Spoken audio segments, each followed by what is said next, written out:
Welcome back to the Ground Up Show. This week, all about habit change. My guest, James Clear, is the author of Atomic Habits. And on the podcast, he breaks down the myths of setting goals, how decisive moments can change your day, and how systems can change your life. This podcast is also going to get you to start flossing. You may not believe me. You may think, Matt, that is crazy. There's no way I'm going to start flossing. He's got a lot of really great actionable ways in which we can build habits such as flossing, or much more important things like writing every day. It's a very good podcast. I think you guys are going to get tons of value from it. Speaking of value, if you've gotten some value from this podcast in the past, I would love it if you'd consider contributing on Patreon. This podcast is independent and 100% advertisement free because of a small percentage of listeners who contribute on Patreon. For as little as $1 an episode, you can support the podcast, or if you contribute just a little bit more every month, you can get access to my secret AMA and secret vlogs. I dive deeper into lifestyle design, habit change, filmmaking, creativity, all that good stuff. It's really, really good. Lots of value. You can't get these videos anywhere else. So check it out at patreon.com/Matt D'Avella. Thank you guys so much for watching and enjoy the episode.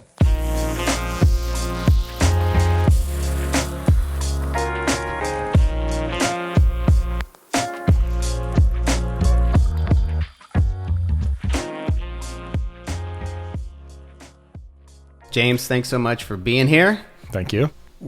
How do most people know you? You know, what are you most known for? Most people probably know me for my writing. So I write at jamesclear.com. First article I put up there was November 12th, 2012.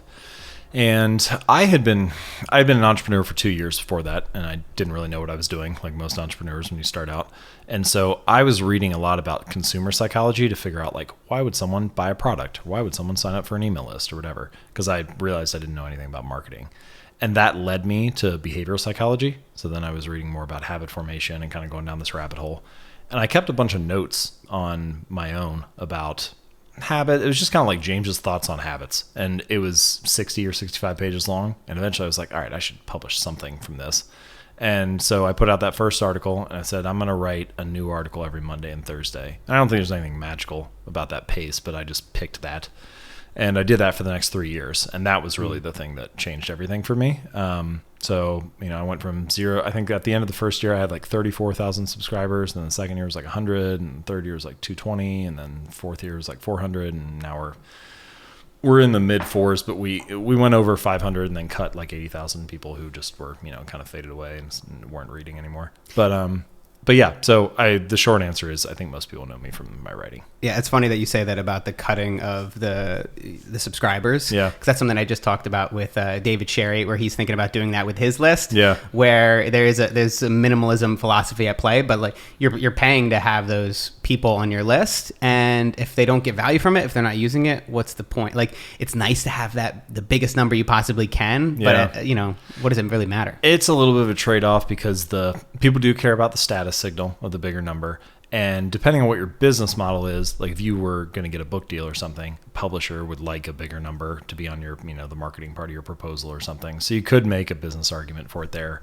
But yeah, I also get, it's interesting how you get tied to numbers. You get tied to the growth, but you also get tied to the open rate. And as I took a lot of pride in the fact that my open rate was very high and a lot of people were reading the articles, and then you keep growing it becomes very hard to keep that up.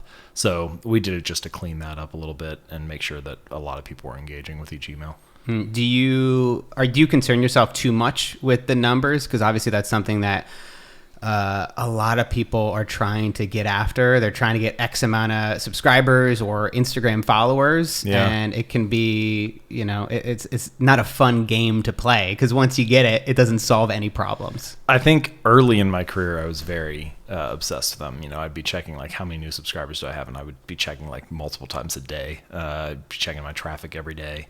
Now, I barely log in even once a month, but there's this thing called Goodhart's Law that says a measure ceases to be a good measure when it becomes the target. And so the point is, like, imagine you're trying to lose weight. If you use the scale as a measurement, as a data point, then yeah, it can be useful as like one signal into your overall health. But if it becomes the target, if the whole mission of getting in shape becomes about making the scale go lower, well, then you start doing a lot of unhealthy things just to get the scale to move. You may do some crazy juice cleanse or some kind of radical diet, or you end up doing unhealthy things in the name of moving the number.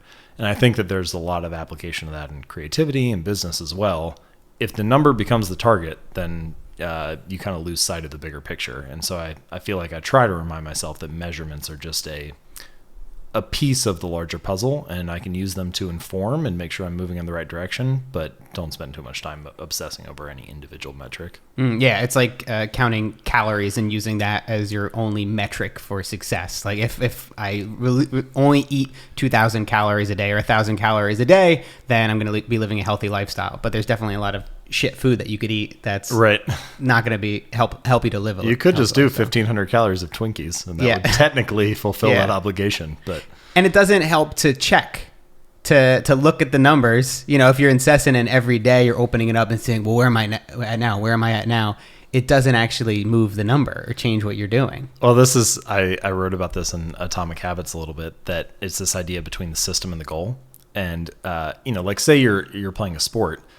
In every sport, the goal is to have the best score on the scoreboard at the end of the game. But it would be ridiculous to spend all game looking at the scoreboard, because it wouldn't help you in any way. So in fact, if you just ignored the score the entire time and just focused on a better process or playing it a better way or a better scheme or strategy, then you probably would end up with the best score. I think Bill Walsh, he was the Super Bowl winning head coach for the San Francisco 49ers. He had this quote. It was like, the score takes care of itself. And that I think that probably applies to a lot of tracking and measurement. Yeah, that actually, so I did want to bring this up. I read that you wrote, you do not rise to the level of your goals, you fall to the level of your systems. And I think that kind of goes against a lot of our intuition. And it goes against every motivational YouTube video that I've ever seen. So what does that really mean? Well, this is coming from someone who's been very goal-oriented for a long time. So I would set goals for the grades I wanted to get in school, or the weights I wanted to lift in the gym, or the amount of revenue I wanted in my business, or how many email subscribers I wanted, like all of that. And at some point I realized, I'm setting all these goals, like, am I actually achieving some of them? And sometimes I would, but there were plenty of times where I failed. And so I had this realization that, well, if that's the case, then setting a goal cannot be the thing that means whether or not I achieve success. And if you think about this, the winners and losers in any domain, a lot of the time they have the same goals. Like every person who applies for a job has the goal of getting the job. Every Olympian has the goal of winning the gold medal. And so if winners and losers have the same goals, then the goal can't be the thing that makes the difference. And I don't mean that goals are useless. I think goals are actually quite useful for setting a sense of direction, or knowing, what area the boat should be pointed in, what direction the boat should be pointed in, and where you're trying to row. But once you've decided that, it's probably more useful to put the goal on the shelf and focus exclusively on the system or the process. And in my language, habits make up the system. And they're like this collection of behaviors and patterns that you perform each day. And when you put them all together, you end up with this system that delivers a result. And whatever your results are in life or in business or wherever, your current system is perfectly designed to deliver them. It has to be, by definition. That's why you're getting those results. So if you want different results, what you need is not really a different goal. What you need is a different system. And then how do we start to shape those systems in our lives? So in a lot of ways, we're talking about designing our lives so then we can make these habits stick better, right? Right. How do we go about doing that? Well, there are a lot of ways. In the book, I lay out what I call the 4 laws of behavior change. And the way that I describe it is they're kind of like, each one's like a little lever. And when the levers are in the wrong positions, it's really hard to build good habits and break bad ones. And when they're in the right positions, it's much easier.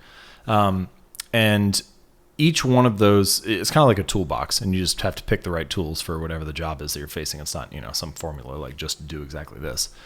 But I'll give you one example. So let's say that you wanted to build a better. I'll give you an example of breaking a good habit or building a good habit and breaking a bad one. So one of the laws is to make it obvious. And this largely comes down to like what we're exposed to each day. And minimalism and simplicity plays a big role in this. In the book, I call it environment design. That's basically the strategy. So for a long time, I realized that I brushed my teeth twice a day, but I didn't floss consistently. And when I looked at that habit, one of the reasons that I wasn't flossing consistently is because the floss was hidden in the drawer in the bathroom. So I just wouldn't see it, like I wouldn't open up the drawer and remember. So I bought a little bowl and got some of the pre-made flossers and put them in the bowl and placed it right next to my toothbrush. So now I brush my teeth, put the toothbrush down, pick the flosser up, it's right there. Just that one little environment design change is pretty much all I needed to do to build the habit of flossing every day. On the other side, let's say, a lot of people feel like they spend too much time watching TV or playing video games or just looking at a screen. But if you walk into pretty much any living room, where do all the couches and chairs face? They all face the television. So it's like, what is that room designed to get you to do? It's designed to get you to watch TV. So there are a variety of levels to this. You could, for example, take the remote and take it off of the coffee table and put it inside a drawer. Or you could take the television and put it inside like a wall unit or a cabinet so that you don't see it. You could also increase the friction of the task. So you could like take the batteries out of the remote after each use, and then, it's an extra 5 or 10 seconds to put it in. Maybe that's just enough time for you to think, do I really want to watch something, or am I just doing this mindlessly? You could unplug the TV after each individual use and then only plug it in if you can say the name of the show you want to watch, so you can't like mindlessly browse on Netflix. And I mean, if you really wanted to be extreme about it, you could take the TV off the wall, put it in the closet, and then only take it out when you really wanted to watch something. But the point here, and this is kind of the principle of environment design in general, which is you want to put fewer steps between you and the good behaviors and more steps between you and the bad ones. And imagine the cumulative impact of living in an environment that exposes you to the cues of your positive habits and reduces the cues of your negative habits. It's kind of like you're just gently being nudged in the right direction each day. And that's just one of the ways that you can sort of design a system that leads you into better habits. I think we're going to get a lot of people to start flossing. I'm actually going to start doing that, dude, because I'm so bad at flossing. I actually finally found a dentist that doesn't judge me for my lack of flossing and my lack of going to the dentist. I'll go to the dentist maybe like once every 3 years. That's fun. But that's a whole other story. You said something interesting, which is that a lot of these things that we're doing are mindless, that we almost don't have control over ourselves. Yeah. And a lot of people think all you need is good self-control. But I don't think that you could ever achieve what you want by just strictly using self-control. So why are we mindless? And is that why we need to develop habits? Your brain is always developing habits. So it's happening whether you want it to happen or not. And the question is, can you take control of the process? And in a lot of ways, the fact that we have these mindless automatic behaviors, it's a pretty good system that evolution has designed. I mean, if you think about it from a very high level, as you go throughout life, you are facing problems. And some of those problems are big problems, and some of them are really small ones, like you need to tie your shoe. And your brain, whenever you come across a solution to the problem that you're facing, and you repeat it again and again, your brain starts to automate that. So, you tie your shoe once, and the first time it takes some effort and so on, but then you do it 50 or 100 or 200 times, and pretty soon you can tie your shoes while having a conversation or thinking about something else or whatever. And this is sort of the role that habits play in our lives, is that they are these mental shortcuts, these kind of automatic scripts that you can just play whenever the situation or the context is right. And they free up cognitive resources to focus your attention elsewhere. And so that's a really good system overall.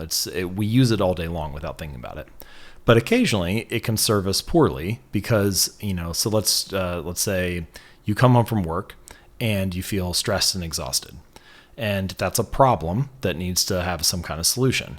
So for one person, maybe they learn that if I play video games for an hour, I'm no longer stressed and exhausted. For another person, maybe learn if I smoke a cigarette, I reduce stress. For a third person, maybe it's meditating for 10 minutes. For a fourth person, maybe they run for a half hour. And the point here is that different solutions can solve the same recurring problems throughout life. And so your original habit is not necessarily the optimal habit for solving whatever the situations are that you come across in your life, the problems that you face day in and day out. And so if you can, it becomes more about designing a better solution to those problems. And that's where my focus is like, all right, we're building habits anyway. How can we develop better solutions to the recurring problems in our life? Is there such thing as, I guess, central habits that can help to shift and transform other aspects of your life? Because that's something that I've noticed a little bit, where if I start eating better, or if I start going to the gym every day, it's almost like a domino or ripple effect where these other habits start to pick up naturally because I'm starting to feel better. So like, cause I've been going to the gym 5 days a week. So now when I come home, I don't feel like binging out on junk food. I feel like eating better food. Or if I wake up early, is that something you've noticed in your research? Yeah, sure. So there are two ways to answer this question. So the first way is, what you're describing is sometimes called a keystone habit. And the idea is you do one thing and it like ripples into other areas of your life. And so for me, it's exercise. Like if I go to the gym, then I get the benefits of exercise, but I also tend to eat better. For some reason, I just don't want to waste it. I also focus more. So I have sort of that like post-workout high after I work out. And then I sleep better because I'm tired from the workout, which means I wake up the next morning and I have better energy.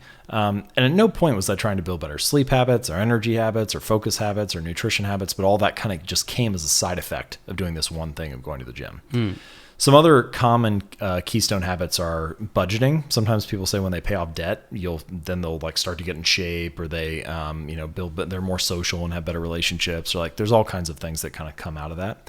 Going for a daily walk is a really big one. It's a very common one among creators in particular. There's a book called Daily Rituals by Mason Curie, and he basically just writes down like what, I don't know, it's 100 or 150 famous like creators and scientists and whatever, what their daily routines were.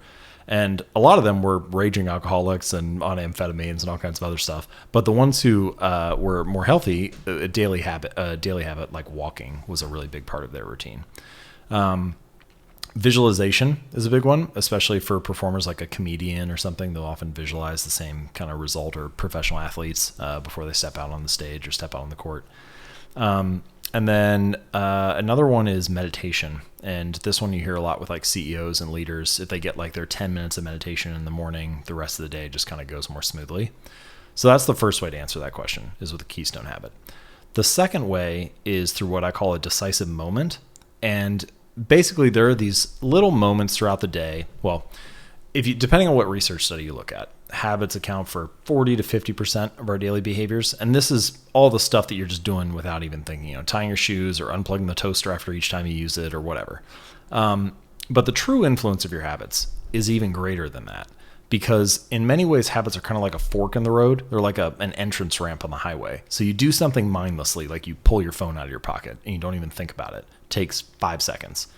But after you do that, it shapes the next like 20 minutes of conscious attention and choices that you're making. So maybe you browse social media, or you respond to email, or you play a video game.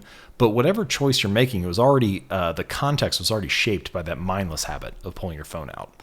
And so I would refer to that as like a decisive moment. They're these little automatic actions that you do them, and then after 30 seconds, they've already shaped the next 20 minutes or the next chunk of time that's going to come. So in my personal life, like there's a moment around 5:15 each night. My wife gets home from work, and either we change into our workout clothes and we go to the gym, or we don't change into our workout clothes and we watch, reruns of The Office and order takeout or whatever. And really the next 2 hours are kind of determined by that decisive moment of whether we change into our workout clothes or not. If we change clothes, then like everything else is going to happen automatically. We're going to drive to the gym. I'll get under the bar. It's already pre-decided basically. So one of the realizations of this, and it comes back to your kind of central question of what are the most important habits to build, or are there ones that ripple into other areas of life? If you can just master maybe 5 or 10 decisive moments throughout the day, these little kind of 2-minute chunks that determine the next block of time, you really only have to focus your attention and energy on that. And the rest of it kind of comes easily. You don't have to do that much if you can master the right moments. It's kind of like judo for your personal habits. You apply the pressure in the right place and everything else kind of falls in line. And I think from what I've heard about building habits too, it's usually a fool's attempt to try to build 10 habits, 15 habits at once. And I've certainly tried to do that, where I'm like, you know what? No, this time it's going to happen. Like, I'm going to plan out the next 30 days and I'm going to read every day. I'm going to start exercising every day. I'm going to start doing all this. And then what happens, like 7 days, 8 days in, everything just starts dropping by the wayside. And 3 months later, I look back at this journal that's empty, just depressed. So is there something to building slowly? And would you just like recommend one at a time? Depends on which expert you talk to. Some people think, oh, if you do 2 or 3 and they're really small, then that can be good because you're kind of like developing the skill of building a little habit. Personally, I only do 1 at a time, and I think that that's a better approach. The other reason that I recommend that is that what really changes your outcomes, or what really moves your life in a positive direction, is not a single like 1% change or a single little habit. It's a collection of them all organized towards the same like overall goal or overall outcome. So, sometimes people they get like a Fitbit and they get a Fitbit and they start walking 10,000 steps a day or something like that. And then they get frustrated after 3 months because they haven't seen this change in the mirror or this change on the scale or whatever. But it's like, well, that's good, but that's just one habit related to your health. You don't need a single little habit. You need like 1,000 of them. And once you kind of build this collection of them all moving you in the same direction, it's kind of like each one adds a little grain of sand to the side of the scale, and eventually you tip the scales in your favor. And I think that's another reason to start with one habit at a time, is that you naturally sort of pick up other behaviors that are related to the overall thing that you're working on in the moment. And that helps keep you focused rather than trying to do 2 or 3 things and then you get scattered. But there's another way to answer this question, which is probably one of the most common questions I get, is how long does it take to build a habit? And people were like, oh, I think, I've heard it takes 21 days or it takes 30 days. Or there was one research study that said 66 days on average. So that number's floating around a lot now. But that study, the range was quite wide. So, depending on the habit you're building, if you wanted something simple like drinking a glass of water at lunch, that would take a few weeks. If you wanted something more complicated like going for a run after work, that would take 7 or 8 months. But even that, the point, that question, how long does it take to build a habit? It sort of implicitly has the wrong approach, which is, oh, this is just like a finish line for me to cross. It's basically the implicit assumption behind that question is, how long do I have to work before this is done? And the honest answer to how long does it take to build a better habit or build a new habit is forever, because if you stop doing it, it's no longer a habit, right? So, I think the point here is that habits are not a finish line to cross. They're a lifestyle to live. And so if you can adopt that philosophy, then it helps to change your approach a little bit. Like you talk about, oh, should I do it? This is going to be different this time. I'll work really hard for 30 days. I'll do these 10 or 15 things. But no, just start with something really small, 1% change, a lifestyle change that you can sustain. Because if you're going to do something forever, if it's going to become part of your lifestyle, you want it to be moderate enough that you can actually stick to it. You can ask yourself the question like, can I stick to this habit 98% of the time, no matter what the circumstances? And if you can't, then it's probably too big. Scale it down in some way. A lot of times we're not thinking about the long-term approach because we want our lives to change in this instant. If we're overweight or we're depressed, like we just want to be able to flip a switch and change. But that's never going to work. But if you do take that long-term approach where you're like, all right, well, if I set out to start this business today, it's going to likely be a couple years before I ever get any revenue. So I need to start slow. But if I keep at it every single day, eventually it will keep up or it'll pick up. And I think that's kind of, I'm sure in part what you learned. You said you started writing 2 days a week or releasing a blog post 2 days a week. Yep. And you kept it up for 3 years. From day one, did you tell yourself like, this is how long I'm going to do this for? Was it like, I'm just going to start writing 2 days a week and I'm just going to commit to that and then see where it goes? People think that they want their results to change, but actually the results are not the thing that needs to change. So like if you have a messy room, then you could get really motivated in the moment and then clean everything up, throw the clutter away, whatever. And you'll have a clean room today. But if you don't change the sloppy habits that led to a messy room in the first place, then you're just going to have a messy room again in like 2 months.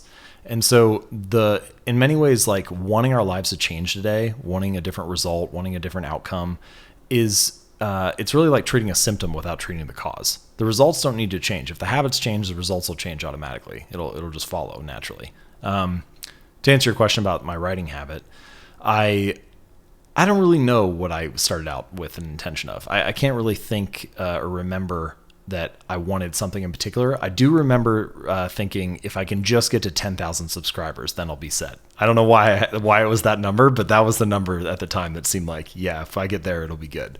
And of course, that was not true at all. You have to keep working. There's nothing magical that happens at that number, or any number, really. Yeah, but there might be something in that. Like you said, there is something to goals, or at least maybe it does push you forward. You're not looking at the scoreboard the entire time, but it still is almost like a guiding post to say, no, you got to keep going. And that's why I think sometimes we have to set goals that are a little bit ridiculous, that stretch a little bit further than what we think we could do, because it's going to push you forward and keep you going. I think what you need is a sense of direction. Sometimes this was really hard for me early on when I was an entrepreneur. The way that I would describe it is, having a job is like being in a raft or being in a kayak and being in a river. And so the boundaries are set. They say, this is the direction you're going. Your job is to like row down the river quickly and avoid obstacles and, just generally do a good job. Whereas being an entrepreneur is kind of like being on a raft in the middle of the ocean, and you get to choose, where do you want to go today? You can go wherever you want. But if you're not careful about it, you just row around in circles all day. And I think that that's the usefulness of having some kind of goal or some kind of guidepost, is that it provides a more clear direction for you to work in. But once that direction is set, it is mostly about your habits. Have you learned anything about decision making as an entrepreneur and as a business owner? Because that's one of those things that it's usually pretty easy when you're by yourself. Say if I'm just going to go out vlogging or filming for the day, I've got nobody else to worry about. It's just me. And I've done this so many times that, the decision making's almost in a way like a habit, take care of themselves. I start setting up the shot without even thinking about it. But then you put yourself into new scenarios where, okay, now instead of, doing a one-person crew, I'm going to be working with 20 people. And now I've got 20 people coming to me asking me to make decisions about something. And I remember the first couple of times I was in that scenario, it was like deer in headlights, where it was really hard for me to make any decision because I felt like it was going to be the wrong one and that I would screw up. And I think that's probably one of the biggest mistakes that people can make, is because you're not pushing yourself forward. If you make a decision and make a mistake, that's fine. But if you don't make a decision at all, you're standing still. Yeah. There's like indecision is worse than wrong decision. There's a Roosevelt quote about that, or something like the best decision is the right decision, the second best decision is the wrong decision, and the worst decision is no decision. Because if you don't make a bad decision, you can't revise it. But to answer your larger question, I have thought about decision making a lot, and actually it ties in really well with this conversation about habits, because I think that decision making and habits are sort of the two pillars of living a better life or of living a productive life. So you can think about it this way. Your decisions set the trajectory or the options, the potential. Your decisions set the potential for your life. So let's say that you want to be an entrepreneur. You could start like a local pizza parlor if you wanted. So that's one decision. Or you could choose to start like a software startup or something. And either way, you're going to be working hard, because being an entrepreneur is tough. But the trajectory of those two businesses is very different. Like if you drew out the dotted line of the potential of having like a local pizza parlor or having a software company, maybe let's say in this example, the software company has a steeper slope or more of that hockey stick growth curve. However, your habits determine how much of that potential you realize. So they determine how far you walk along that line mapped out by your initial decision. And in that way, you could start, say, the local pizza parlor and have really killer habits and end up walking further along that journey and achieving more success than someone who had a good idea with a tech startup, but then didn't have the habits to execute on it. And so I think they kind of like work together with one another. Your decisions kind of creating this leverage for you, or this potential leverage, and your habits determining how much of that leverage you actually capture. A lot of times with entrepreneurs, we can kind of get into that hustle mode, the grind mode, where we're working a bit too hard and working for working's sake, and not really thinking about creating a balanced life.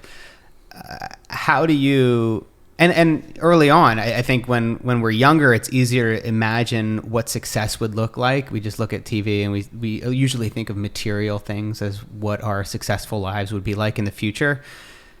How do you now look at success? Like, how do you live a balanced life and make sure that your work isn't spilling and taking over your personal relationships? is really hard. It's especially hard if you set a high standard for yourself. Like, I mean, if you really do want to do great work. So, you're right. Often success is defined in material standards, having a big house, having a nice car, having a lot of money in your bank account, whatever. But even if you dismiss those standards for success and you make it about something else, like producing really high quality creative work or something like that, or producing work that you feel proud of, the truth of the matter is we often feel proud of our work based on how it compares to the others around us. Like, how do we know that creative work is good? How do we know a YouTube video is amazing? Well, it's because we've seen a lot of them. And so we sort of implicitly rank order it relative to the other videos that we've already watched. So there's some level of comparison that's always a part of that calculus that's going on in your mind. And even if you make it about less materialistic things and more personal things, it's hard. It's very hard to get over that wiring of judging yourself relative to others. So the thing that makes this really tough is that there's 7 billion people in the world. And so for any domain, you're going to find someone who is willing to sacrifice pretty much every other area of their life to be really great at that one thing. You're going to find someone who is a videographer that says, I'm not having kids, I'm not getting married, I'm just focusing on this, and I'm going to do it as every hour of the day. You're going to find a basketball player who is like, I'm waiting on everything else. Basketball is the center of my life. And that is true for pretty much any major area or domain. There's going to be somebody who's willing to make more sacrifices. And the other thing is that those people are often quite smart and talented and intelligent. And so you can say things like, work smarter, not harder. But you're being kind of delusional if you think that you can beat other smart people who are going to work twice as long as you at the same craft. And this ends up getting to a challenging place because I don't want to lower my expectations, right? I don't want to say, well, good enough is good enough. Like, I want to produce something that's really great. So you run into this really difficult trade-off of, do I lower my standards a little bit and realize that this is the game that we're playing and there are a lot of people and it's going to be really hard to be world class. It's going to be very difficult to be number one if I'm not willing to dedicate my life to it. But I still need to approach it each day as being number one. And the only solution that I've come up to this problem, and I don't even know that it's a good long-term one or not, but the only one that I've managed so far is that if you were to take a seed and put it into the ground, you wouldn't criticize it when it's a seed for not being a tree yet. And when it's a sapling, you wouldn't criticize it for being a sapling and not being a full-grown oak or whatever. At each stage of the process, it's perfectly good at what it is. However, a plant also does not stop growing. It is always growing. It's always continuing to improve. And I think that we need to be kind of gracious and forgiving with ourselves like that. At whatever stage of the creative process or personal process, wherever you're at in your journey, that's fine. You're perfectly defined for what that stage is.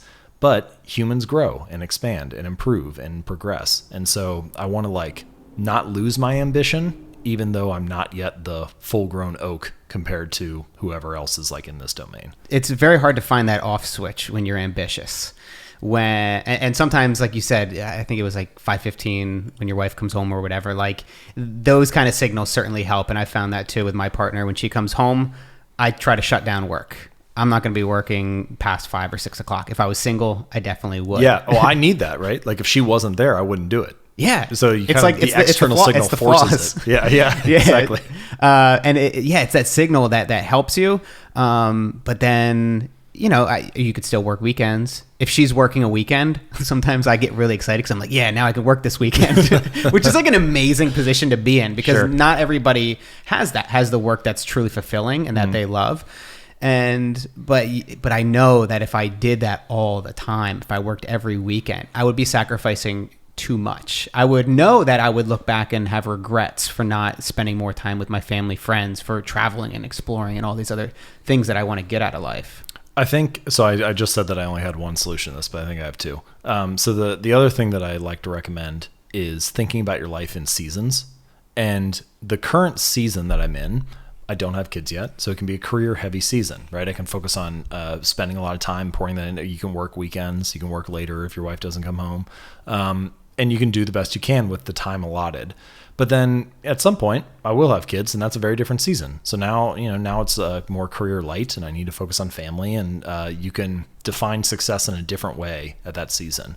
And that helps me a little bit get over the mental burden of feeling like, oh, I want to be great at all these things, because it's like, well, maybe it's just not the season for that. And of course, there's also a level of simplicity and focus here. I would love to be great at music. Like I don't know how to read music. I don't know how to play any instruments. But it's not the right season for that, because every hour that I put into that, every hour I get a music lesson or something, is an hour that I can't be better at writing or, whatever else is important to me in this moment. And that trade-off is inherent in life, and everybody faces it. And at some point you have to be willing to you have to cut out good uses of time so that you can have space for great uses of time. And that's really easy to do when you're talking about like wasteful stuff. It's like, yeah, you shouldn't watch, all these clips on YouTube or whatever. And it's like, okay, well, that's the easy stuff to cut out. The hard stuff to cut out is when it feels good. It's like numbers 4 through 6 on your priority list, but it's not numbers 1, 2, or 3. And that stuff's really easy to rationalize, because like, yeah, I should be doing this. It's on my priority list. But yeah, and you need to be focused. Yeah, I have a lot of people that I've heard this comment a lot, where it's like, oh, I have all these interests. I have all these things that I'm really interested in, like filmmaking, photography, web design, all this stuff. It's like, I don't know like which one to focus on. And it's like, you can't do all of them. I don't think that sometimes naturally these things, just like a Keystone habit, if you pick up filmmaking, you're naturally going to start to get a little bit better at graphic design and composition and imagery. And there are certain skills that can lend itself to other tasks. But you got to pick one. You got right. and you.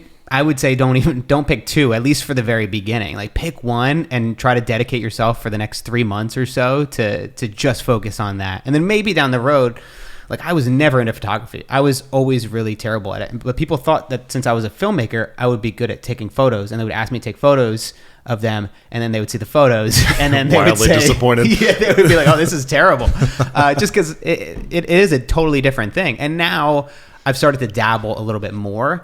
But I'm not. I don't think I'll ever be at the point where I'm willing to dedicate myself 100% to photography. Just because, as much as I love it, I don't think I'm going to be able to provide as much value or do my best work if I were to just drop everything else and focus on photo. Yeah.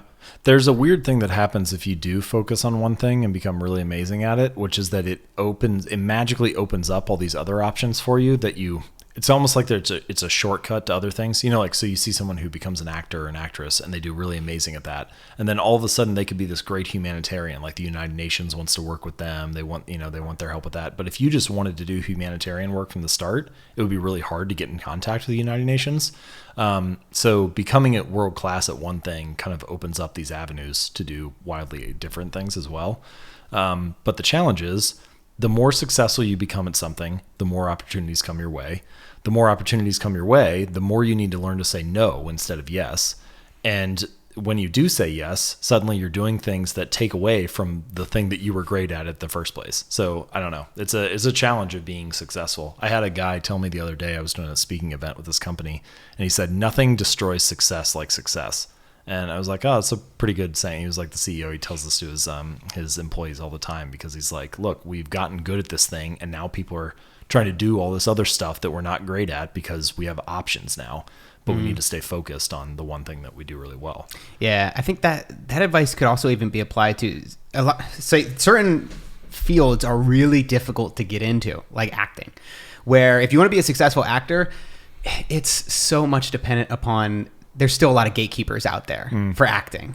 You can dabble in indie films, but if you want to be a professional working actor, there's still going to be the talent agents and the representatives. You need to go through a traditional system.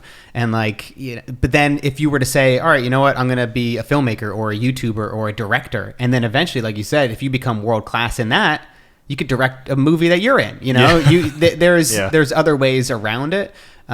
So is that something that's worthwhile to think about? Because we don't want to be dream killers to say like, you can't be an actor, don't focus on that. But like, there's an element to being realistic and taking control and maybe thinking about what's going to be the best likely scenario where I will have success or be world class at something. Well, so there are all kinds of back doors into things. I think it is important to think about what is your skill set and where does it overlap with with what you want to achieve. It's quite possible that there are plenty of people out there that would make much better producers or directors than they would actors, even though their dream is to be an actor. And so for them, maybe the back door of being a director is a much better path to getting onto a screen at some point.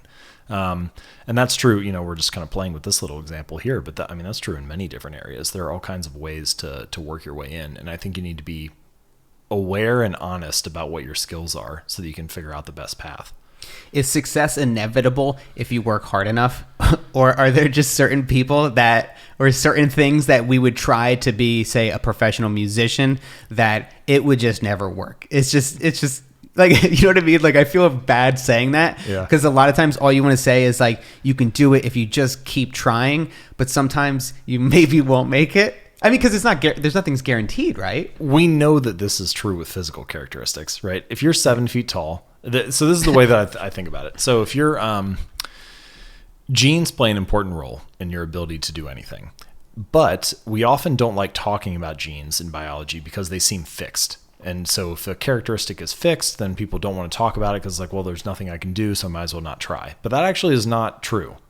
So the way to think about it is that your genes and whether they enable you to be successful in a particular endeavor is highly dependent on context. So if you're 7 feet tall, that is a huge advantage if you want to play basketball.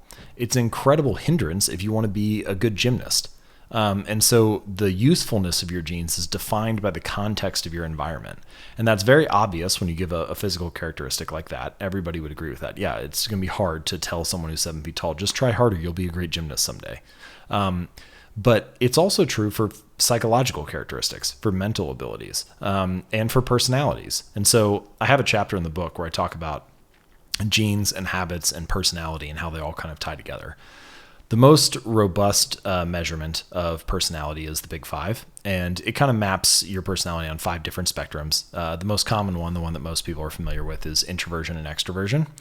And each of these qualities, each of these spectrums has been tied to your genes. So there's some kind of like DNA or genetic underpinning that, let's just say, nudges you or primes you to have a certain type of personality. And this can be tracked very early on. So one interesting study, they took some babies in the nursing ward and they played this very harsh noise on one side of the room. And some of the babies turned toward the noise and some of them turned away. And when they tracked them through their life, the ones that turned toward the noise were more likely to grow up to be extroverts, and the ones that turned away from the noise were more likely to grow up to be introverts. And so there's something going on there biologically where we are primed to act in a certain way or to have some type of personality. And agreeableness is another one of the spectrums. And people who are high in agreeableness tend to have higher natural levels of oxytocin. So there's some kind of biological underpinning going on there with what we would just call, oh, they seem to be a kind and warm person. And so we can use this to our advantage when it comes to building better habits or achieving success, which was your original question, like how does this influence success? By designing an environment that is more tailored to your particular genetic makeup, you increase the odds that you can be successful at that task. And this can happen on a large scale, like choosing the right option, the way that I just gave that gymnast versus basketball player example. But it can also happen on a small scale with how you set up your office or how you go about your work each day. If you're a person who is low in conscientiousness, for example, which is another one of those 5 traits. Conscientiousness, if you're high in it, you're very orderly and planned. So if you're low in it, you're not much of a planner. Well, in a situation like that, it would make sense to have an environment that is really primed for certain habits because you're not going to be the type of person to keep a to-do list and to make sure that you're following the checklist and so on. And so in this way, I think the punchline is that genes do not eliminate the need for strategy. They inform it. They tell you where to work hard, not don't work hard. And by better understanding your genetic makeup, you're more likely to be able to design an environment that favors you rather than one that hinders you. Yeah, it seems like being self-aware is kind of the key there in the very beginning to really understand yourself, your strengths, your weaknesses. That's probably one of the most frustrating things is when you come across people that maybe aren't self-aware and don't know how they're being portrayed or represented, and they don't know what their strengths are. When you look at those 5 characteristics, was there any that you were surprised about by yourself, and like how do we go about figuring out which spectrum we are? Because Oh, it's so tough because sometimes I'm extroverted. A lot of times I'm introverted, right? Like obviously there's maybe a leaning in certain areas and it's hard to really just put a stamp on it. So first of all, just the definition of personality is that it's the set of traits that follows you from situation to situation. So if you find that you're changing based on the context, then that's more of an environmental influence and less of a personality trait. Oh, okay. And psychologists get in all these tiffs and debates about this, social psychologists and personality psychologists, about like, is the environment more important or is the personality more important? Right, but the environment is always changing at all times if you're moving and going outside. Yeah, so social psychologists say like, oh, personality is way overvalued, like it just changes all the time based on your context. And personality psychologists say, well, every factor, including the environment, does not account for more than like 30% of the variable, so nothing is a big, whatever. It's like 1,000 small effects kind of thing. But yeah, so self-awareness is a huge part of that. One way to do it is to just take some of the tests. So I actually have, I put together some of these as a download for the book. I think it's atomichabits.com/personality. That page has most of the most well-researched personality tests on it. There are 3 or 4. So if you want to take some of those, you can. I think some of them are free. So anyway, so that's a decent starting point. But yeah, I mean, I'm kind of toying with a new idea here when I talk about this, about how to align your personality and your genes with your environment for building better habits. I haven't seen anybody talk about that before, so we're kind of in new territory, so I don't really know. I don't know what the best way to approach it is. I think it's true, and you can see it in many different areas, that when people are in a situation where they are both well-suited, which means their genes match the environment, and they are well-trained, which means they practice the habits day in and day out, you get very remarkable results. You can get good results by being well-trained and not well-suited, and you can get good results by being well-suited and not very well-trained, so talented but you don't practice hard. But if you want great results, you kind of need both. And how to best do that, yeah, it's a challenge. Yeah, that's fascinating. The fact that you have to match your personality to the habits that you're trying to build, or even the career path that you're looking to get into. And that's something that, I don't think I've never heard anybody talk about it, but it's like, because we get into too much of this like dreamy, like idealistic version where we tell people you can do anything. And like you said, it's very easy with physical traits. Like you can't tell somebody who's 5 feet tall that they could be in the NBA because there's only probably 2 people that have ever done it. And like statistically speaking, you're probably not going to be the third. So you have to be a bit realistic, right? So there's a strategy that I talk about in the book, which is essentially the layering of skills that opens up options. So if you, Scott Adams, the guy who created the Dilbert comic, he has an example about this where he talks about, I wasn't the best drawer. I wasn't the best cartoonist, but I was pretty good. I would say in the top like 25 percentile. And I wasn't the funniest person that you would meet, but I was pretty funny. I was probably in the top like 25th percentile there. And I also had like some skills around business because he had worked in a management company and, and stuff like that. So he was like, any individual one of those traits would not have stood out, but by layering them all together, I developed this really interesting and unique thing. And I think that you can see that in a lot of areas, and it's particularly a powerful solution in creative contexts. So think about like Hamilton. It's a great story. It would have made a good Broadway play if it was just normal. But because it's this amazing like rap ballad as well, it becomes this totally new, incredible thing. It was actually the combination of the two that made it like this world-changing phenomenon. And I think that you can do that with your own personal skills as well. You find out what the right combination is, the right like recipe or layer of your talents are. Because most people have a few things that they're pretty good at, even if you're not world-class at them. And how can you combine those in some kind of unique way that's much more compelling than what they would be alone? Yeah, and I think there's something to be said in the Hamilton example about taking risks, because that's a huge risk. You're doing something that has maybe been done only once before and by Lin-Manuel, right? Like it's not very common that you can bring hip hop to Broadway. It just didn't happen up until that point. How do you face risks in life when you're putting your work out there? Is there, do you find yourself taking risks with the content that you're putting out there, the things that you're writing and the message that you're trying to deliver?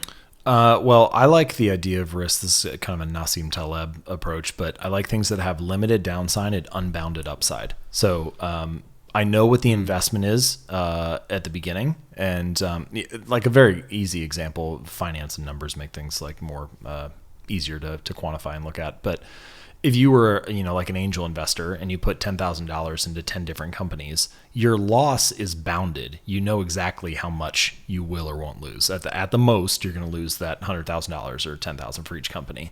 But if one of them becomes Airbnb or Dropbox or whatever, well, then it's an unbounded upside. It could be world changing. It could be the next Uber.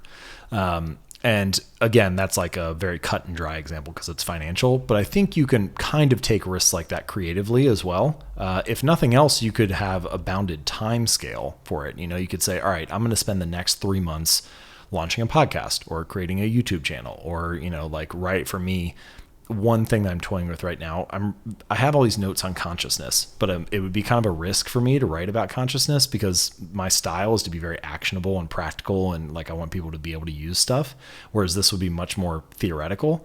So maybe I take a risk where I say, all right, I'm just going to spend 3 months. I'm going to write, maybe 10 articles about consciousness, and that'll be like my experiment. And we'll see. There's a little bit of a risk. I'm going to lose the time. But there's also the possibility that maybe it'll blow up. Maybe it'll catch somebody's eye and it'll be like a totally new way to think about the problem. Is there a worst case scenario there? Like, is there a scenario where like people are like, that's it, I'm out of here, James. Like, I'm not going to read any of your shit anymore. I feel like that maybe is like this fear in the back of our head that would never, ever happen. I mean, you might lose a couple people, but you're going to lose a couple people every time you publish something. I've come to the conclusion that it's impossible to send an email to 400,000 people and have everybody be happy. It can't. I certainly cannot do it. I don't know if anybody can. Yeah. So people aren't going to be happy no matter what you send, or some people will be upset. But I do think, I don't know. I think that it's really how long do you run that experiment in my particular case, that's the risk. If I write about consciousness once, well, that's not going to do anything. People might just find it interesting to mix things up. If I write about it for a month, then maybe I'm starting to flirt a little bit with like, okay, someone doesn't care about this topic and they've gotten 8 emails about it. And it's kind of like, well, maybe I don't want to listen to that anymore. So the longer you go, the more you risk alienating the audience. The shorter it is, maybe it's just like a fun, interesting thing that you did. Do you worry at all about getting locked into just being the habit guy as somebody who talks about habits versus exploring different avenues? And obviously you build up an audience that comes to expect something from you. But I guess they also will expect you to when you inject your personality and who you are into it, I guess it can always be a bit original, but there must be a little bit of a push-pull there where you're like, well, I am interested in photography as well, or whatever it is that you don't write about. The short answer to that is yes. I mean, I'm very glad that the site is called jamesclear.com and not like betterhabits.com or something like that, because it doesn't lock me in to that particular domain or that particular topic. It's funny how that works though, right? Just the name of something will lock you in. Like, you know what I mean? If there's no flexibility, or at least it seems strange to delve away from it. Because I guess Ramit Sethi does that a bit too, right? His is like, I will teach you to be rich. And it was originally just about finance, but then he kind of says, no, it's about living a rich life, which can kind of is like a little bit of a twist on the original intention of it. Right. But sometimes you can get stuck with those band names you came up with when you were 12 years old. Your brand can box you in a little bit. I mean, this is my friend Sean McCabe. He says it like this: like, people are going to put you in a box. They're going to put you in a box anyway, because you need to understand somebody. It's like, oh, he's a police officer, or she is a teacher, or whatever. Like, you need a way to understand what someone does and what's interesting or useful to them or whatever. Like a box to put them in your life. Mm-hmm. Branding allows you to define that box. And so you have a little bit more control over like, this is what I do. I'm a YouTuber, I'm a podcaster, I'm a writer, I'm whatever. And so that helps a little bit, but I have very broad ranging interests. And so I really resisted having something for a long time. I still have this spreadsheet. It's like 390, I think, possible names for the site. Wow. All domain names and stuff or whatever. And I showed them to some friends, and I whittled it down to a top 10 list. And the feedback was pretty much unanimous. They were like, I don't really think any of these are great. And I was like, I don't either. So I guess if Seth Godin's name is good enough for him or Oprah's name is good enough for her, like I'll just use my name and I'll figure it out later. And I'm still kind of figuring it out later. But I like the fact that it gives me some additional leeway there. Yeah, I had the same thing where I actually bought the domain Minimalist Filmmaker, and I was going to be known as the Minimalist Filmmaker. And that really, I was like, well, it kind of opens me up to two different things I could talk about, like minimalism and filmmaking. Right. But it still felt, and because I felt like I needed that early on. I felt like the branding was going to be the most important thing in terms of people remembering me and coming back to me, or being able to go to my domain name after they heard about it.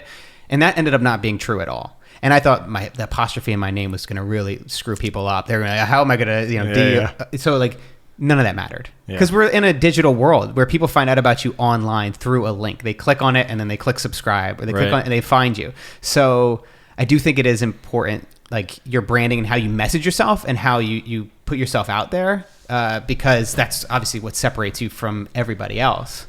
But at the same time, you don't want to be locked into something that maybe doesn't have flexibility. The way that I think about it is that the work you do is your brand. So if you want to be known for something, then do great work about that thing, and eventually you'll become known for it.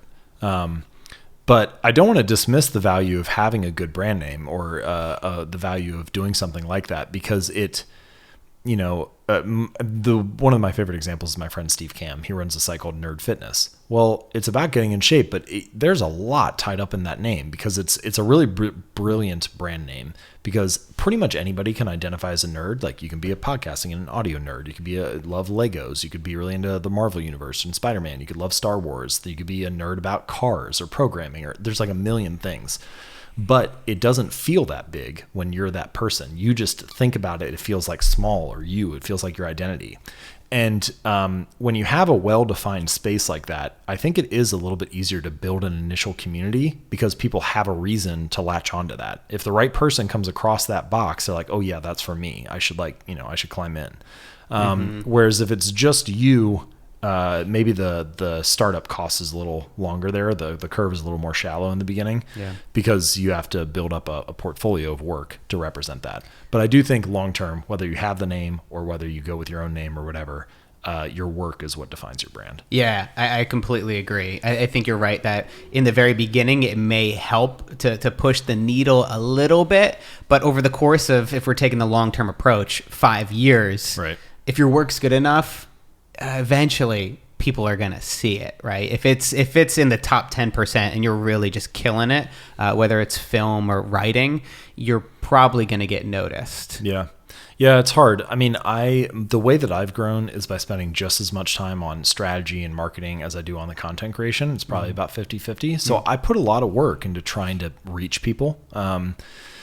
But if you look at some really amazing examples, Elon Musk is the ultimate example. The reason everybody talks about Tesla and SpaceX is because the product itself is so amazing. It's so amazing that you can't not talk about it. And that should be really the goal of like any creator's work, is how do you create something so incredible that people can't not share it with somebody else? And so in that way, doing better work people will kind of find it. But I don't know. I always have trouble trusting, like, if you build it, they will come, because I just I feel like I need to push hard to reach people. Yeah. Well, how does that work then? Because I feel like for my work, I don't really focus too much on reach at this. Like, how do I reach a certain amount of people? Marketing, like, I guess I'm just not that good at it. If anything, you could say maybe creating a thumbnail and title is like, I don't know if you would put that in that camp. I would put the title in. I mean, copywriting is the title. Writing titles is probably, people often say it's like 80% of the book or 80% of the article or whatever is the title. Very rarely do people spend 80% of the time on it. But yeah, I mean, that's a marketing decision. Yeah. So what does the 50% look like, and where have you found the best ways to increase your reach with your content? Well, the tricky part to that question is it changes over time, because the internet moves fast. So like where I get my traffic from now is very different than where I got it from even 2 years ago. There was a block of time, maybe like 3 years, where I got a ton of traffic from Quora, because they had this. I would write articles on my site. I don't do guest posts. I publish everything on jamesclear.com first. And then after it runs there, sometimes I'll republish it on a different outlet, or occasionally we have partnerships with like Time or Entrepreneur or someplace like that. They'll run it. So I was republishing some of the articles I wrote on Quora, and they had this like blog function where you could post it to the blog, and then occasionally, if the article did well on their platform, they would email it out to all their users. And so this was in the core email, and they would email the version on their site, but I would have links back to my website in the article there. So I was getting a bunch of, hundreds of thousands of visitors from them. And then they deprecated that feature and got rid of it. So it just vanished overnight. And stuff like that happens all the time, where there's something interesting available right now, and it won't be there in 2 or 3 years. The big pillars that are still around, Google, has been around for a decade and probably will be around for another decade in some form or fashion. Facebook is still, for me, it's a little different. A lot of my friends get, they'll get like 40% of their traffic from Facebook or something. It doesn't work for me that way. We get 20% from social overall, and Facebook is the largest of that social chunk. And to break that down, is this people that are going to your social accounts, or are these people that are just sharing your articles on their own, or kind of a combination of both? I don't know. I haven't put that much time into social, so I don't have huge social followings. Twitter, I'm over 100,000. Facebook's like 60 or 70. And then Instagram, I don't really bother with. I think it's 20 or something. I don't really post much there because I don't know. It doesn't work as well for articles and ideas. Yeah. But I think that it's mostly people who are already in my audience that are sharing it, and then their people in their kind of secondary graph or network are coming across it and clicking those links and coming back to the site. Yeah, because I'm kind of wondering, is like, do we actually need to all have all these social media accounts in order to have it effectively spread? Because I think if people are going to find your article, they're subscribed to your newsletter, they really like it and find value in it. If they're on Facebook, they're going to share it with their friends on Facebook. They don't need you to be sharing it to get that nudge. There are actually all these weird things where if you're on the consuming side, there are all these habits like, oh yeah, all of my readers have Facebook accounts. But if you're on the creating side, it's like, well, maybe as the creator, you don't even need one. And same thing is true for email. Email is the backbone of my business. And the email newsletter is the best thing that I create and put out. But I don't subscribe to any email newsletters. So like if people did what I did, I wouldn't have a business. It's so weird. Yeah. But part of that is just the consequence of like, to be the creator and to be the consumer are two very different roles. And so you need different habits to, succeed in those different roles. And you don't need to necessarily be a subscriber to newsletters to understand what a good newsletter is. Like we were talking about the comparison, and it's on a platform like YouTube, it's easier than any other to be able to look at what other people do, because you're constantly being fed thumbnails from other creators, and you're like, oh, let me look at that, and then you're like, oh shit, they're way better than me. But then it also gives you that bar or something to at least strive for, and maybe there's a push pull in terms of how it helps you or how it negatively affects you. It certainly, I think, is largely about how you're able to view it. Right. If you're able to look at it and admire the person for the work they do and not take it as a negative to where your skill set is, but you don't have any comparison with newsletters. Is that like a good thing, a bad thing, to see where the market is, to understand how other people are doing it, or are you just like, what I'm doing seems to be working?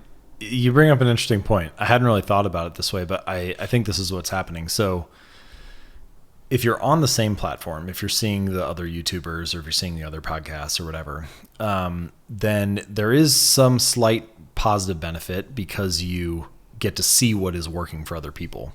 But if you're, there's a huge negative benefit as well, which is you're falling into this comparison trap all the time. However, you're only seeing strategies after they've already been employed. So you're sort of seeing like best practices, I guess we could call them. But you're not really bringing anything new into the ecosystem from that particular vantage point. Now, you might be able to bring it from something else.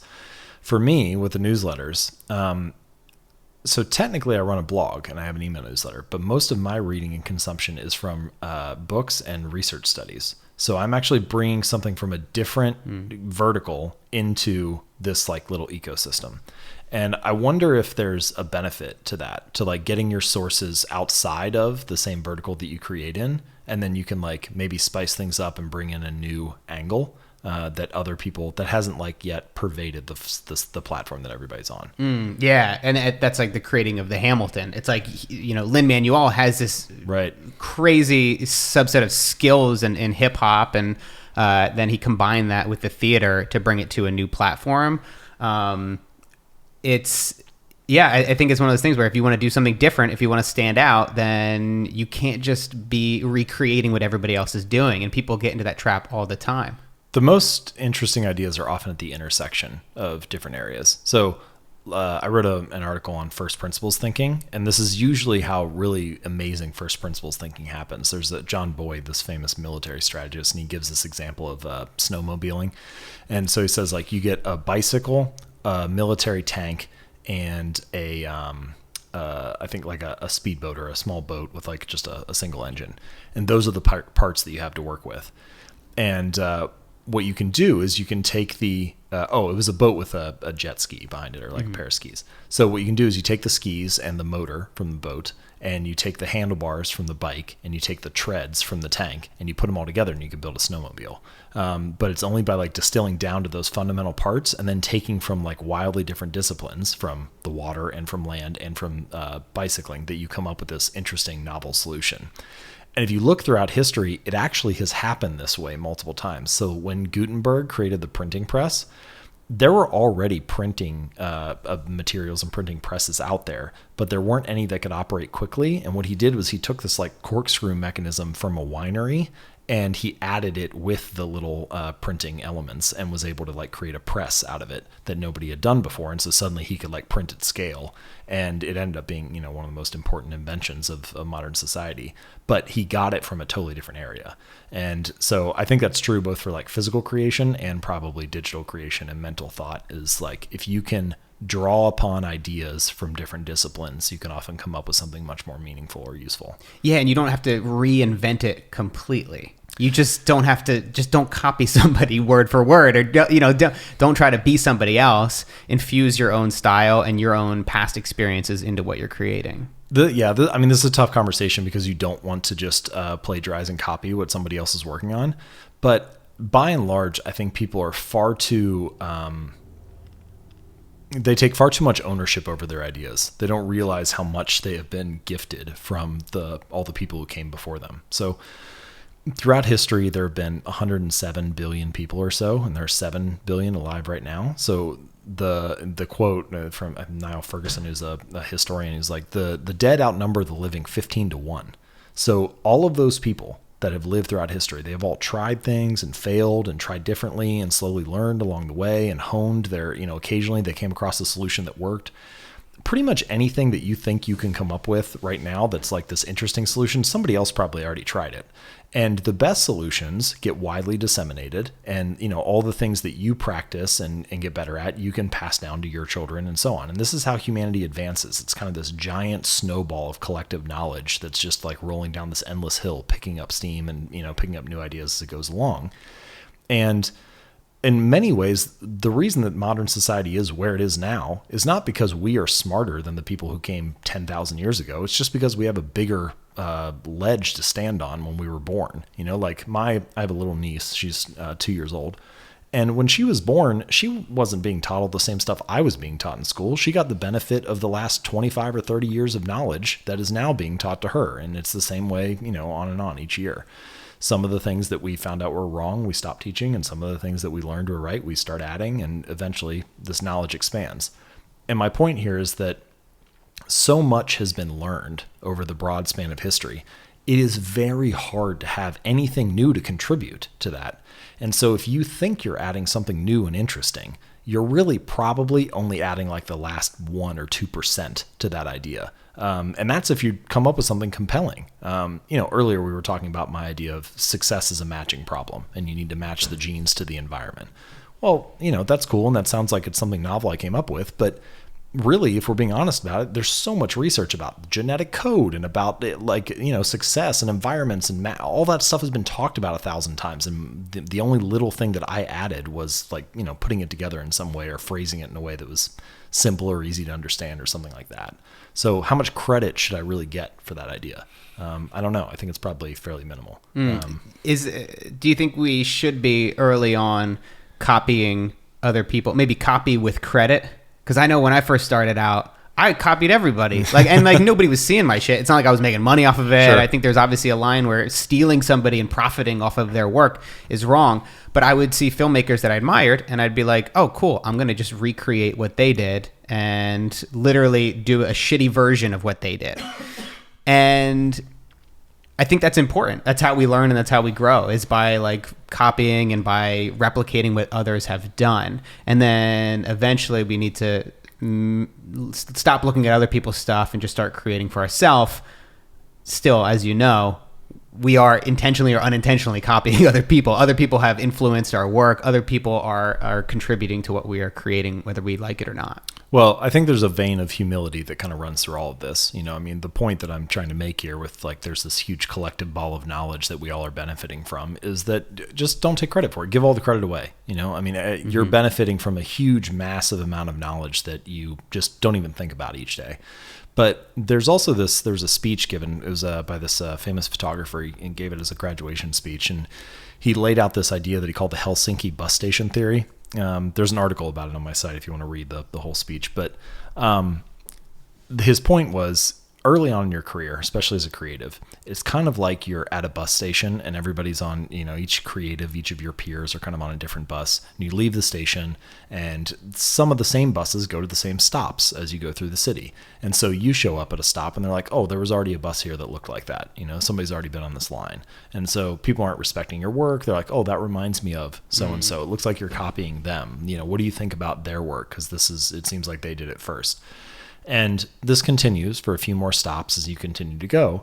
But the further and further along you get, if you don't stop, if you keep creating, you get further out in the city. And then there's only one or two other buses that are there. And it's like, hey, you know, this person's already been here. It looks like you've been following them for the first 3 years or 5 years of your career. But if you just don't give up, at some point you get to a stop on the line that nobody else has been to. And it's like, oh, we haven't seen this before. The bus hasn't come here. This is new. This is interesting. And so what you need to do is stay on the bus and continue to work. And then his argument is that once you make it to that point, you don't just get the interesting, unique, creative work that you make there. You regain the whole line, because they're like, oh, you made this interesting thing. What did you do before that? And then like, how did you get here? You know, what process did you follow? What has been the arc of your career? And suddenly all that stuff that people said wasn't interesting before is now much more interesting in retrospect because of where it led you. And so I think that's the right way to think about it. And another way is that, or another point to that story, you really need to master the fundamentals of whatever your craft is before you can actually have a hope of producing something really compelling. You know, I mean, in chess, you need to know where all the pieces move on autopilot before you can advance to the next level of work or the next level of strategy for the game. And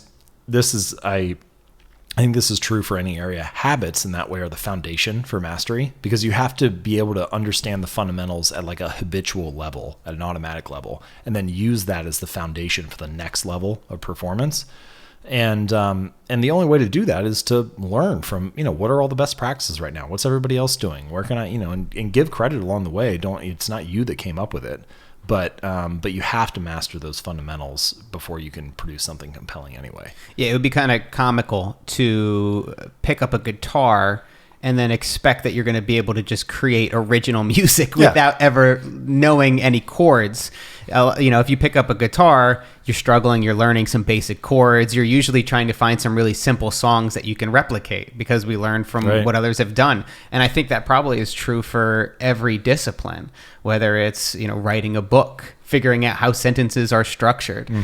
We have to take that approach where it's okay to learn from other people, to copy other people. And then eventually, at some point, we'll be able to make something original for us. I think you can make something original because, as there have been, you know, what was it, 100 billion? 107, yeah. 107 billion people. There's Dr. Seuss said it. There's nobody youer than you. So there's always going to be a touch of originality in what comes to it. Whether, like, if you're giving a speech, if you're talking, your personality traits come out a little bit more in those kind of things. If you're making a video, even in writing, it may be more subtle, like a writing style in the long run. Maybe like a paragraph to paragraph, you can compare two people, but over the course of a book, you can see the originality. I think that's definitely true. There's a great quote from Martha Graham. She's this famous choreographer. She was talking to this woman, Agnes DeMille, I think was her name, and she had worked on a variety of plays and done choreography that she thought was pretty great. but it didn't get this like broad acclaim. And then she did the choreography for the Oklahoma famous Broadway play, and it like blew up. And she was talking to her, and she's like, I kind of, in a weird way, I kind of feel like quitting, because it feels like my barometer for what is good work and what is bad work is totally off. I did this stuff that I thought was good. Nobody cared about it. I did this one thing that I thought was decent, and it blew up. And she looked at her and she said something to the effect of, you have something inside of you that nobody else has. And so if you don't create that, the world will never get it again in any form. And your job is not to judge the work. Your job is to create the work. I think that's true for any creator. There is some quality of uniqueness to whatever you're making.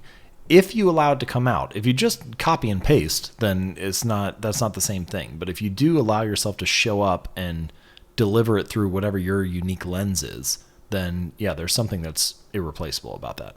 My favorite thing I just realized is that you quote all these amazing inspirational people, and then I think the only person I've quoted on this podcast is Dr. Seuss. So that's where I get my information from. That's good. Let's wrap up here with some quick questions. They don't have to necessarily be quick answers, so it's totally that's good. You. I'm not good at that. You've already learned that. Yeah. The rapid fire thing is kind of tough. Yeah, you can answer as short or as long as you would like. How do you get through doubt? The short answer is time. I deal with doubt just like everybody else. It's not like I'm able to escape it in some way. The other answer to that is feedback cycles. So the more that I've experienced doubt and overcome it, the more that I trust myself to be able to manage it again in the future. So if you think about it, the more times you can experience doubt and work through it, the better equipped you are for handling it later. And the one way to think about that is if you live long enough, life is going to come for you. Something's going to happen. When my parents were my age, they had a daughter who had cancer and all kinds of other stuff they were dealing with. So at that time, they didn't need to find doubt. It was just there for them. But at other periods of time, things were rolling along smoothly. And so when life doesn't challenge you, you should probably challenge yourself, whether that means pushing yourself physically or taking on a difficult creative project or, living in the woods for a week or whatever. There's a million ways to do this, going to a silent meditation retreat. But finding ways to challenge yourself, things that you are doubtful that you might be able to handle, probably better equips you for whatever the next iteration is.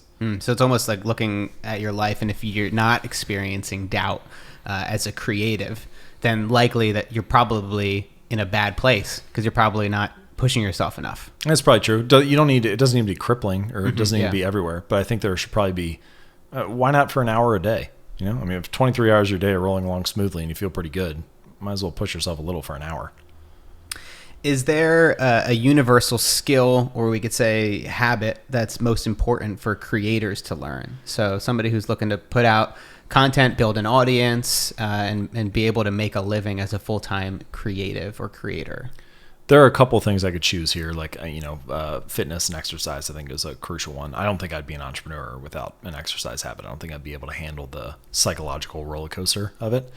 But the one that I usually pick is reading. Reading is sort of a meta habit that improves every other area of life. Whatever you're dealing with, whatever you're working on, you can read about it and find a solution to it and then do it better. If you want to learn how to build a popular audience, there are a ton of marketing books on that. If you want to learn how to meditate, there are books about that. If you want to learn how to improve your marriage, there are books about that. There's whatever problem or challenge you come across, reading offers a solution.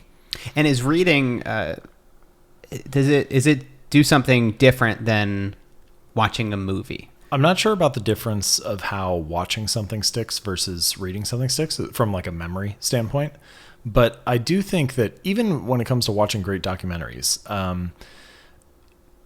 video is largely designed for entertainment of some type, whereas books, especially nonfiction books, there are plenty of novels, of course, that are entertainment. Even good documentaries don't really unpack like an idea in the same way that a book does.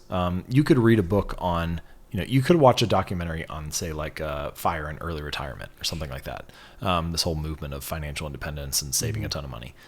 You probably, that documentary would look something like interviewing some people who had retired early and what their lifestyles are like, and talking about like maybe the leaders of the movement, what some of the bloggers are talking about, things like that. And that can be very inspiring for someone who has seen it. But if you wanted to actually practice it, a book would probably be the better format for unpacking like which stocks do you invest in, and like how do you save consistently, and what does that look like? What should you know before you place the mortgage on your first house, and like all that stuff. So I guess I will say that books are usually provide a more actionable script for solving a problem, and but that doesn't mean that videos don't have value. I think it's just they approach the problem differently. Yeah, I think that you're right in that. I think the key word is like entertain, and that's usually what a medium like a film. Usually, it needs to entertain and certainly engage you, right. Versus a book, which you can have dry periods. You can't like skip over a part of a movie. Right. But if like the author says, all right, the next bit's going to be dry, so if you guys really don't want the nitty gritty details, then skip ahead to page 45 or whatever. I think that's definitely a key probably is that the information that can be provided in a book is much more depth and much more rich. I think videos probably lead with entertainment and follow with education, whereas books probably lead with education and follow with entertainment. Right. It's like a secondary goal. Yeah. And I'm talking specifically about nonfiction here. But I think the entertainment element is really important though, right? In creating, it's crucial. when you're writing a story or writing a blog post, and like entertain is like maybe like it's probably the best word that we could come up with, but it's not saying taking anything away from it. It's just saying you're creating something that's really engaging, that somebody enjoys to consume, right? And like that's got to be in everything you create. What I find, so from a reader's standpoint, the thing that really makes me, a book doesn't have to be some whirlwind amazing story for me to want to read it if it's directly tied to a problem that I'm trying to solve in my life. Like I'm really invested in a book if it's a problem that's important to me. It doesn't have to be some amazing page turner. So I think the relevance of the book to the reader makes a big difference there. Whereas you may not see a movie created like that that's super dry, and you're just hoping that the audience will be really invested. Yeah. What's the simplest advice that's the most important to follow? People love to talk about things that make the last 2% of difference in something. So if you want to get in shape, people talk about like, what protein powder should I take? What bars should I eat for lunch? What knee sleeves should I get for the gym? What weightlifting shoes or running shoes should I buy? But all that stuff makes like the last 2% of difference. The real answer, if you want to get in shape, is like, don't miss a workout for 2 years and then get back to me. And the same thing is true for so many areas of life. Like I have this story that I tell in Atomic Habits about this guy who was a salesman. He was a stockbroker, and he ended up building the largest book of business in his firm. And the way that he did it was he had 2 little jars on his desk, and one of them had 120 paper clips in it, and the other one was empty. And he would come in the morning and he would make a sales call, and then he'd put a paper clip over, and then he'd hang the phone up, and he'd do the same thing again until he did 120 sales calls a day. And that was all he did. All his other friends, like the other peers in the office, they were reading analyst reports and looking at the news and trying to figure out what the hot stock picks were and all this stuff that wasn't related to the fundamental unit of measurement in that area, which is, are you making sales calls? And I think that's true for so many things. Like, it's the simplest advice is put in your reps. That's how I would describe it in just a single sentence. Put in your reps. But it's so easy to forget and get distracted. That's awesome, man. That is a great point to end this podcast. Thanks so much for being here. I'd love to give you the opportunity you got a new book coming out, Atomic Habits. How can people find the book? How can people learn more about your work? Yeah, well, thank you so much for chatting. So Atomic Habits, the subtitle is An Easy and Proven Way to Build Good Habits and Break Bad Ones. You can find it at atomichabits.com. And also on that page, I have a secret chapter that's not in the actual book, some exercises and templates to help people implement some of the exercises there. Chapter by chapter audio commentary from me on like kind of why I wrote this chapter and what I was thinking behind it in a little more detail, and a bunch of other bonuses. But anyway, all of that stuff is at atomichabits.com. Cool, man. Thanks for doing the show. Yeah, you bet. Thank you. Thanks for listening to The Ground Up Show. I hope you guys got some value from this episode. If you want to help keep the show independent and ad-free, head over to patreon.com/MattDiavella. For just a few bucks a week, you can get access to my secret AMA, where I answer questions exclusively from Patreon. I'm not doing those AMA episodes on this podcast, The Ground Up Show, anymore. Those are all on the secret channel.